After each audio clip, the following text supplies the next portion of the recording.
18절에서 25절 말씀입니다. 마태복음 1장 18절에서 25절 말씀 우리 한 절씩 교독하겠습니다.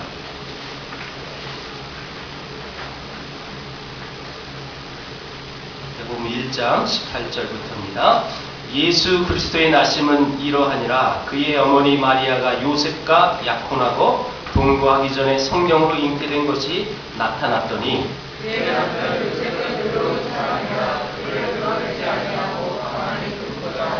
이 일을 생각할 때에 주의 사자가 현명하여 이르되 다윗의 자손 요셉아 내 아내 마리아 데려오기를 무서워하지 말라. 그에게 잉태된 자는 성령으로 된 것이라.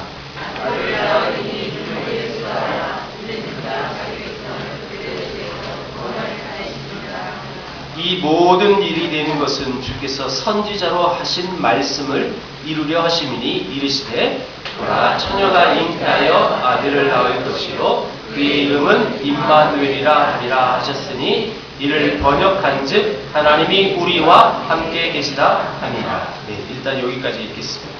자, 여러분 오늘 성탄절입니다. 성탄절은 예수님이 이 땅에 우리를 구원하시려고 인간의 몸으로 빌어서 오시는 것이죠. 그런데 여러분 아시다시피 그 성탄의 의미를 세상 사람들이 거의 간직한 채 그것을 감사하고 즐기는 것이 아니라 자기 외로움을 다스리는 성탄절이 되어버렸고, 심지어는 어저께 이 성탄절 바로 전날 큰 의미를 부여한다고 솔로들은 다 모여라. 그래서 솔로 대첩이라는 어마어마한 사건이 벌어졌습니다. 근데 제가 기사를 봤더니 남자만 90%가 모입니다. 혹시나 해가지고 여러분 이게 지금 대표적인 세상이 성탄을 즐기는 표시예요. 근데 온전한 성탄의 의미를 알지 못하고 그냥 그 시즌 그 당시 그런 문화와 그 당시 그런 배경들을 자기의 삶으로 소화해서 자기를 즐기고 자기가 욕구가 되어지는 것들을 또 충족하려고 하는 것이 성탄의 의미가 되어버렸습니다. 특별히 우리 믿는 크리스찬들은 다시금 성탄절의 의미를 다시 깨닫고 내가 어떻게 그 성탄절을 맞이하여서 어떻게 살아갈 것인지를 알아가는 시간이 되었으면 좋겠습니다. 그래서 저는 저 개인적으로 성탄절을 맞이할 때 교회에서 어떤 이벤트라든지 이런 것들, 세상이 하는 것들을 원치 않아요. 그리고 새벽송도 하지 않아요. 왜냐하면 그 새벽송 하다가 교회 안 나오는 사람들을 저는 많이 봤어요.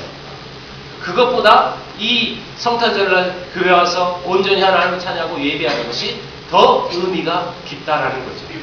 제 이 목회관입니다. 제가 이 교회 담임 목사로 있을 동안은 그런 일이 있을 수 없어요. 그래서 여러분 기대하시면 안 됩니다. 특별히 오늘 주신 말씀을 통해서 특별히 예수님이 이 땅에 태어나시는, 탄생하시는 그 배경들이 이렇게 기록이 되어졌는데 여러분 아시다시피 예수님은 성령으로 잉태되어져서 이 땅에 오셨습니다. 그런데 성령으로 잉태되어졌지만 인간의 몸을 빌어서 오시려면 어머니가 필요했고 그 부부가 필요했어요. 그래서 여러분 잘 알다시피 요셉과 마리아의 이 예비 부부를 통해서 예수님은 이 땅에 오셨습니다. 특별히 오늘 요셉이라는, 그러니까 요셉의 아버지죠. 육신의 아버지라고 불리는 그 요셉을 여러분 성경이 이렇게 표현하셨습니다. 의로운 사람이다. 요셉은 의로운 사람이었어요. 자, 여러분 왜 이 요셉이 의로운 사람이라고 표현을 했느냐, 그것을 우리가 알아야 되겠죠. 여러분 우리 성경에 약혼이라고 적혀 있는데 개역 한글, 그러니까 이 성경 바로 앞 버전은요 정혼이라고 적혀 있어요. 자, 여러분 이 이스라엘 문화의 결혼 문화는 특별히 세 가지가 있어요. 약혼이 있고 정혼이 있고 결혼이 있어요. 근데 두 번째 단계, 이 정혼 단계는 거의 동거만 하지 않을 뿐이지 이 정식적으로 결혼한 부부로 여겼어요. 자, 여러분 정혼한 그 상황에서 거의 부부와 같았는데 황당한 사건이 벌어져요. 내 약혼녀가 임신했어요. 자, 여러분, 나는 분명히 그 여자하고 동침하지 않았다는 것을 자기는 알아요. 그래서 그 여자가 임신한 것은 이를테면 부정한 여자가 되는 거죠. 그래서 요셉은 율법을 따라 바르게 살아보려고 의로운 사람이니까 그것을 여러분 성경대로 하면 그 여자는 돌로 쳐 죽여야 됩니다. 근데 조금 더 의로운 사람이니까 그것을 드러내지 않고 조용히 이 사건을 무마하려고 했어요. 자, 여러분 신명기 22장 23절 24절에는요 이 부정한 여자를 처벌하는 방법이 나와요. 여러분 앞에 있는데 한번 읽어보겠습니다. 시작. 처녀인 여자가 남자와 약혼한 후에 어떤 남자가 그를 성읍 중에서 만나 동침하면 너희는 그들을 둘 다 성읍 문으로 끌어내고 그들을 돌로 쳐 죽일 것이니 그 처녀는 성 안에 있으면서도 소리 지르지 아니하였으며 그 남자는 그 이웃의 아내를 욕보였음이라. 너는 이같이 하여 너희 가운데 악을 제할지니라. 자, 이것이 이스라엘 율법이었습니다. 결혼하지 않은 여자가 임신했다. 이거 돌로 쳐 죽여야 되는 거죠. 여러분, 인생을 살아가면서 그냥 이런 성격 좋은 사람도 있잖아요. 그럴 수도 있었겠지. 말 못할 상황이 있었겠지. 뭐 이렇게 잘 이렇게 생각하고 넘어가는 사람들은 이것이 큰 문제가 되지 않을 수도 있었습니다. 그런데 이 요셉은 이 원칙을 중요시 여겼던 의로운 사람이에요. 바르게 살려고 했던 사람이에요. 이 말은 이런 상황 속에서 요셉은 다른 사람들보다 훨씬 더 고통스러웠을 것이라는 것이죠. 의로운 사람은 다른 사람의 죄악에 대해서 이해하기 어려워요. 그래서 요셉은 어려웠을 거예요. 이게 어떻게 된 일이지? 아니 나는 그 여자랑 동침하지도 않았는데 어찌 내 약혼녀가 왜 임신하지? 보통 남자라면 화를 내고 짜증을 내고 다 판 뒤집기를 했을 겁니다. 난리칠 거예요. 고래고래 소리 지르고. 여러분 이 요셉은 분명히 그런 마음이 있었을 거예요. 그리고 그 안에 또 한 가지의 끊임없는 갈등이 있었겠죠. 여러분 이 상황을 코리안 버전으로 바꿔볼까요? 저 연놈들을 다 잡아서 다 죽여버려야지. 뭐 이런 마음이 있었을 테고 오늘 성경에 나왔던 것처럼 가만히 내가 이 사건을 조용히 해결할까? 이런 마음도 있었을 거예요. 자, 요셉은 후자를 택했습니다. 드러내지 않고 우리 성경에 보니까 드러내지 않았다는 거예요. 드러내지 않았다. 드러내지 않고 가만히 끊기로. 여러분 이 사건을 드러낸다는 것은요. 이것은 법정으로 가져갈 뜻이에요. 법정 가져가면 그 마리아는 어떻게 될까요? 아까 그대로 돌로 맞아 죽는 거예요. 다만 이것을 내가 드러내지 않고 가만히 끊고자 여기에 또 한 가지 뉘앙스가 하나 있는데 내가 굳이 그것을 드러내지 않아도 분명히 임신했으면 배가 부를 거라는 거죠. 배가 부르면 결혼하지 않은 여자가 배를 불렀으니까 이제 맞아 죽을 수도 있는 거겠죠. 그래서 자기의 손으로 직접 마리아를 처결하지 않아도 그 사건은 무마될 수 있을 거예요. 자기랑 전혀 상관없이. 그런데 아마도 그랬다면 이 마리아는 돌로 맞아 죽을 수 있었을 거예요. 그런데 여러분 그 마리아 뱃속에 있는 그분은 우리가 너무너무 잘 알고 있는 아기 예수님이에요. 그럼 있을 수 없잖아요. 그래서는 안 되잖아요. 그 사람은 이 방법을 막으시는 거예요. 요셉이 이 중대한 결심을 끝낸 끝에 자 여러분 성경 20절에 보면 첫 단어가 이렇게 나와요. 이 일을 생각할 때에 이 사건을 어떻게 할까? 이 일을 생각할 때에 그때 천사가 나타나서 그에게 현몽했습니다. 아마도 요셉은 이 사건 때문에 잠도 이루지 못했을 거예요. 뒤척이면서 고민했을 거예요. 어떻게 할까? 그때 주의 천사가 나타나서 요셉에게 요구하는 것이 하나 있었습니다. 여러분 천사가 나타나서 요셉에게 하라고 지시한 그게 뭐예요? 은혜를 베풀어라. 자, 여러분, 은혜를 베풀어야, 자기 약혼자 마리아에게 은혜를 베풀어야 그 여자가 죽지 않은 거죠. 여러분, 그래서 이 성탄의 의미는, 가장 큰 의미는 은혜입니다. 은혜가 나타나는 곳에는 여러분 제사함이 있거든요. 분명히 율법으로 보면 그 약혼자는 여러분 제사함을 얻을 수 없어요. 돌로 맞아 죽어야만 했었습니다. 그런데 은혜가 발휘되자 자기 약혼자 마리아는 살 수가 있었고, 드디어 예수라는 우리의 구원자가 이 땅에 오시는 거죠. 여러분, 예수님의 이 이름의 뜻이 뭡니까? 자기 백성을 그들의 죄에서 구원할 자. 한마디로 딱 요약하면 구원자예요. 구원자. 구원이라는 뜻입니다. 만약 의로운 요셉이 자기의 그 의로움으로 마리아를 정죄했었다면 예수님은 태어날 수가 없었을 것입니다.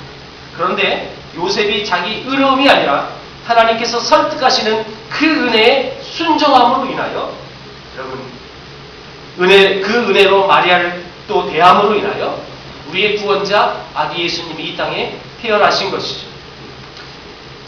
그래서 이 은혜는 제사함을 가져오게 되는 것입니다.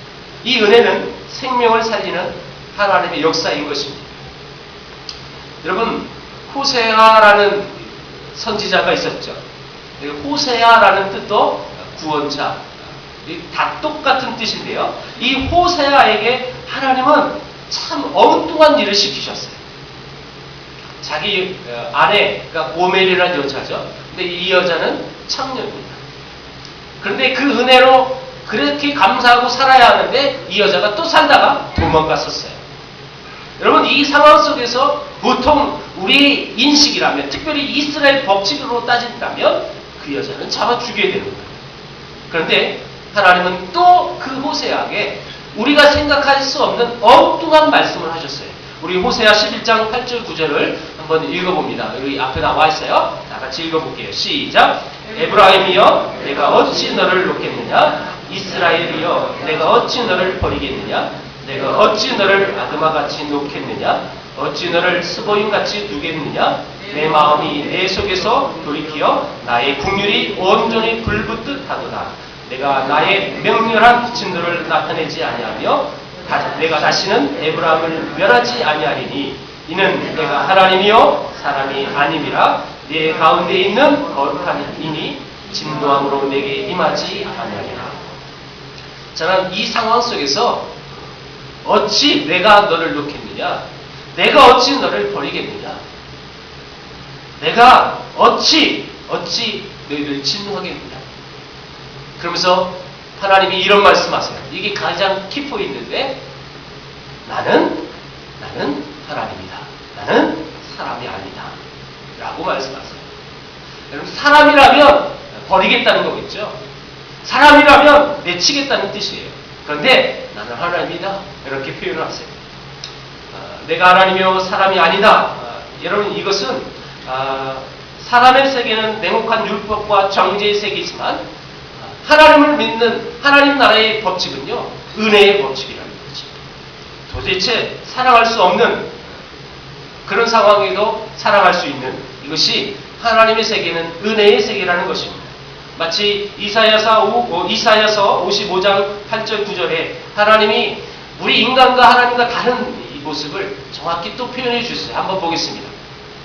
이사야서 55장, 자, 같이 시작. 이는 내 생각이 너희의 생각과 다르며 내 길은 너희의 길과 다름이니라. 여호와의 말씀이니라. 이는 하늘이 땅보다 높음같이 내 길은 너희의 길보다 높으며 내 생각은 너희의 생각보다 높음이니라. 하나님은 이것을 보여주시려고 호세아에게 고멜이라는 여자와 결혼하라고 했습니다. 내 생각은 너희와 다르다는 거예요. 너희의 길, 너희의 생각, 그건 낮은 거야. 그런데 나 하나님은 너희들이 생각하는 그런 하나님이 아니에요.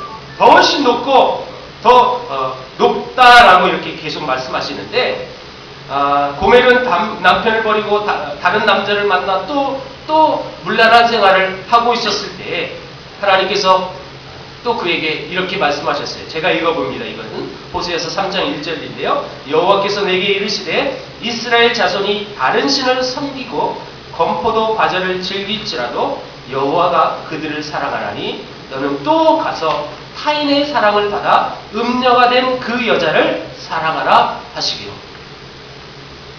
자, 여러분, 자기 남편을 버리고 간 그 여자, 그래서 음탕한 생활을 했던 그 여자를 또 가서 찾아오라는 거예요. 혹시 그가 그렇게 즐길지라도 가서 데려오라는 거예요.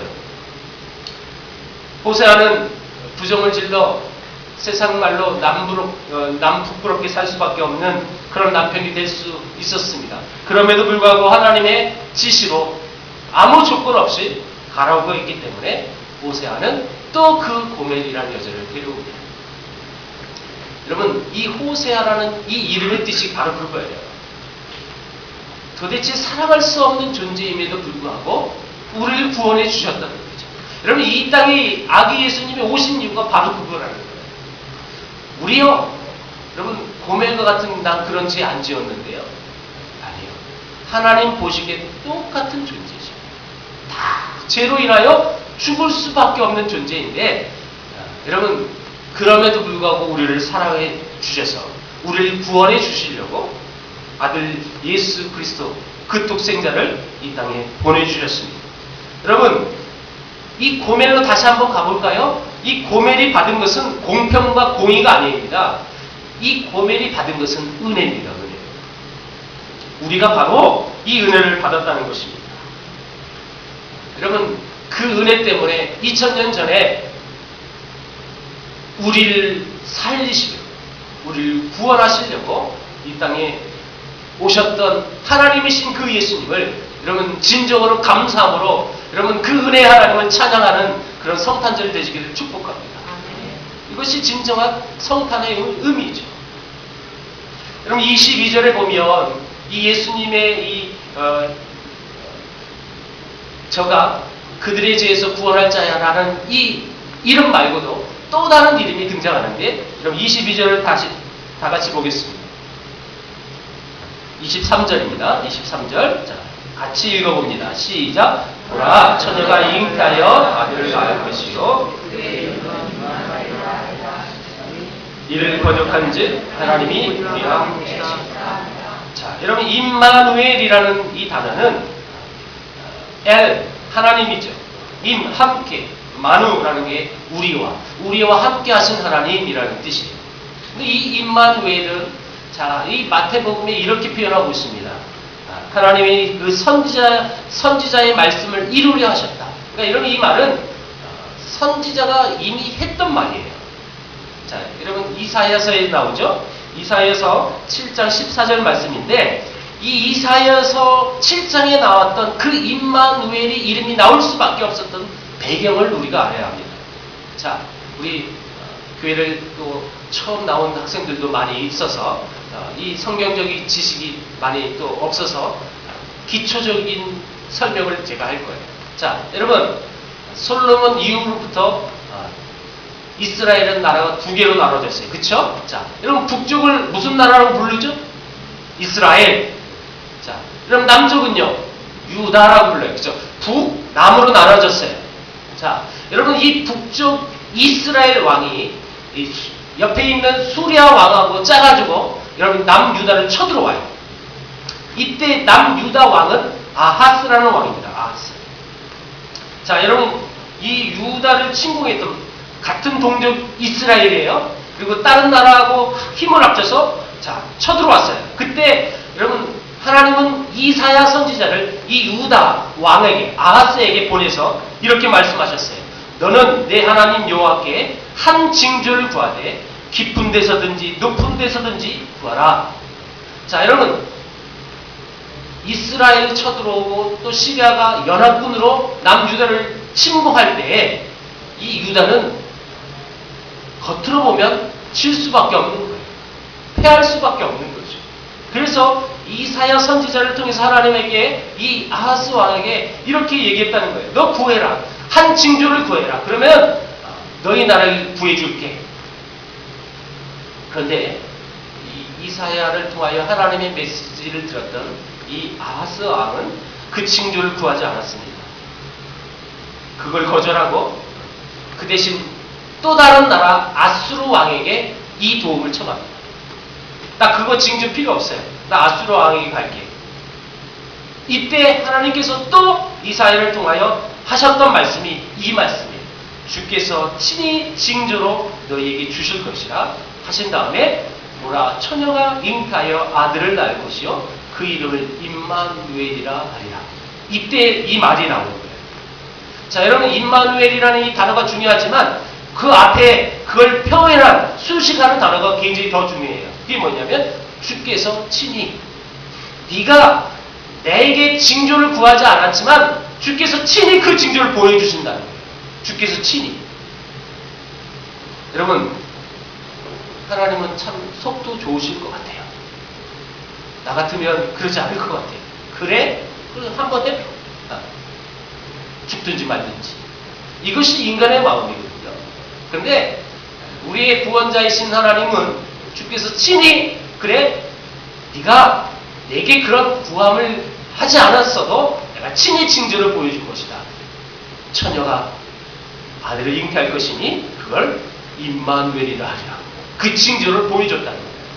여러분 이 말씀을 그대로 이 마태는 이사야 선지자가 했던 하나님이 말씀하셨던 그 메시지를 그대로 따와서 이 말씀이 이루어질 것이다 라고 얘기하고 있는 거예요. 하나님이 함께. 자 여러분 자 그러면 이 임마누엘이 처음 등장했던 그 상황을 한번 다시 가보면 임마누엘이 주어진 이 원래의 상황은 은혜의 상황인 것입니다. 은혜 받을 수 없는 상황임에도 불구하고 주께서 친히 징조를 보여주셨어요. 그리고 그 징조의 그 아들의 이름을 임마누엘이라 하리라. 여러분 그 은혜의 상황이 바로 이거예요. 하나님이 늘 나와 함께 하십니다. 여러분 예수님이 이 땅에 오셨던 그 이유 중에 하나가 또 우리와 함께 하시기 위해서입니다. 우리를 구원하시기 위해 이 땅에 오셨다는 것입니다. 이 아하스 왕은 하나님이 구하라는 말씀을 거부했지만 하나님은 이 아하스의 거절에도 불구하고 임마누엘을 약속하신 것이죠. 그러므로 이 하나님의 은혜는 조건 없는 사랑이에요. 무조건적인 사랑이죠. 여러분 우리가 구원받을 수 있는 이유가 뭐예요? 제가 몇 번 얘기했는데 또 말씀드릴 거예요. 여러분 우리가 하나님 앞에 구원받은 그 조건이 뭐예요? 잘생겼어요? 예뻐요? 많이 배우셨어요? 돈이 많으세요? 그래서 그런 조건으로 우리를 구원했다면 여기에 구원받을 사람 별로 없을 거예요. 없어요. 스스로 나는 구원받을 거야. 그 잘생기고 외모만 따지면 난 구원받을 거야. 이렇게 생각하는 사람도 있죠. 그렇게 살아가세요. 근데 중요한 것은 하나님은 우리의 외모적인 조건을 하나도 보시지 않았다는 거예요. 무조건적인 정말 사랑할 수 없는 상황 가운데 그럼에도 불구하고 우리를 사랑하셔서 이 땅에 아기 예수님을 보내주신 거죠. 그런데 여러분 이 사복음서 안에 임마누엘이라는 이 단어를 여러분 기록한 저자는 마태밖에 없어요. 마태복음에만 임마누엘이라는 이 단어가 나오지 다른 사복음서에는 임마누엘이라는 이 말이 나오지 않아요. 왜일까요? 여러분 마태의 직업이 뭐였습니까? 세리였죠. 세리 출신입니다. 여러분 세리는 당시 로마 권력의 아부에서 직업을 가지고 자기 동족의 피를 빨아먹는 사람이에요. 그래서 이 세리를 어떻게 취급했습니까? 창녀처럼 이스라엘 백성들을 업신여겼어요. 나쁜 놈이라는 거예요. 이를테면 우리나라가 일제강점기 속에서 일본 사람하고 친해가지고 우리 동족을 고발하고 재산 뺏어가고 했던 옛날 친일파 같은 사람. 정말 우리나라는 그런 사람들을 미워했어요. 그렇죠? 똑같은 거예요. 지금 이 마태는 그런 신분의 사람이었어요. 그런 출신이었어요. 이기주의였고 매국노였고 동족이 벌였던 속물이었습니다. 그런데 그렇게 천대받았고 조롱받았고 멸시받았던 나 같은 이 세리 출신인 나 같은 사람도 예수님이 불러주셔서 제자 삼으셨어요. 그리고 하나님의 아름다운 자녀가 되는 신분을 허락해 주셨어요. 여러분, 이 마태는 다른 제자들보다 요 큰 사랑이 더 있는 거죠. 왜요? 사랑 취급받지 않았던 자에게 사랑으로 다가왔습니다. 여러분, 우리나라 역사도 한번 볼까요? 우리나라의 근대 역사 속에서 선교사들이 복음을 들고 오셨어요. 그래서 복음을 전했습니다. 그때 예수 믿기 가장 힘든 사람이 누구였느냐? 양반들이었습니다. 왜요? 기득권을 포기해야 해요. 그런데 정말 그 복음이 너무너무 자기에게 뼈저리게 느껴지는 그 은혜로 다가왔던 대상들이 하나 있었어요. 그들이 누구일까요? 천민입니다. 백정 같은 사람. 그리고 우리나라의 기생. 이분들은 사람 취급하지 않았어요. 조선시대. 인간 취급하지 않았어요. 정말 쓰레기 같은 사람. 아니, 쓰레기보다 더한, 짐승보다 더한 사람으로 취급했어요. 그런데 그들에게 여러분 복음으로 다가와요. 하나님은 모든 조건을 보지 아니하시고 무조건적으로 우리를 사랑하셔서 이 땅에 오셔서 당신을 위하여 십자가에 못 박혀 죽으셨어요. 이 복음이 그들에게 얼마나 다가왔는지 모릅니다. 왜요? 내 환경이, 내 처지가 너무너무 불쌍해요. 사람답게 살아가지 못했어요. 여러분, 그러니까 천황분들이 이 복음이 더 와닿는 것입니다. 너무너무 감사한 거죠. 나 같은 존재도 하나님이 사랑해 주셨다. 근데 상대적으로 아까도 얘기했지만 모든 권리와 특권을 누리고 있었던 이 계층들은 이 복음이 받아들이지 않는 거예요. 왜요? 난 지금도 잘 살고 있거든요. 난 그런 거 없어도 지금 떵떵거리면서 살 수 있는 거예요. 그러니까 그걸 포기를 못해요. 그래서 여러분들은 현재의 시대에도 돈이 많은 부자들은 예수 믿기 힘들어요. 왜일까요? 돈과 권력이 있으니까. 나는 예수님의 사랑 그런 거 필요 없다는 거죠. 돈으로 다 할 수 있으니까. 여러분, 여러분들이 거부가 안 된 것을 하나님께 감사하십시오. 감사 안 하세요? 네. 요즘은 많이 바뀌죠. 그래도 여러분, 돈 많은 부자들도 하나님을 알고 그 하나님 앞에 모든 것을 헌신한 사람들 제가 보아요. 저는 직접적인 관련이 없었지만 제가 신대원 시절 때 제 동기 친구 중에 한 사람이 한솔그룹 회장님에게 복음을 전했던 사람이 있었어요. 그래서 제가 오크밸리라는 골프장도 놀러 갔었어요. 한솔그룹에서 만든 게 원주에 있는 오크밸리. 제가 거기에서 깜짝 놀랐어요. 한솔그룹 회장님이 복음을 듣고 예수를 믿어요. 그래서 그 손주들에게 복음을 심기기 위해서 이 전도사를 과외시키더라고요. 과외. 성경도 과외시키더라고요. 이걸 여러분 두 가지로 볼 수가 있겠죠. 야, 그것도 다 돈으로 하는구나. 뭐 이렇게 볼 수도 있겠지만 어떻게 하든지 이 복음이 어린 시절부터 아이들이 잘 알아가기 위해서 그 할머니가 배려한 마음이라고 저는 봐요. 다시 우리 본문으로 올게요.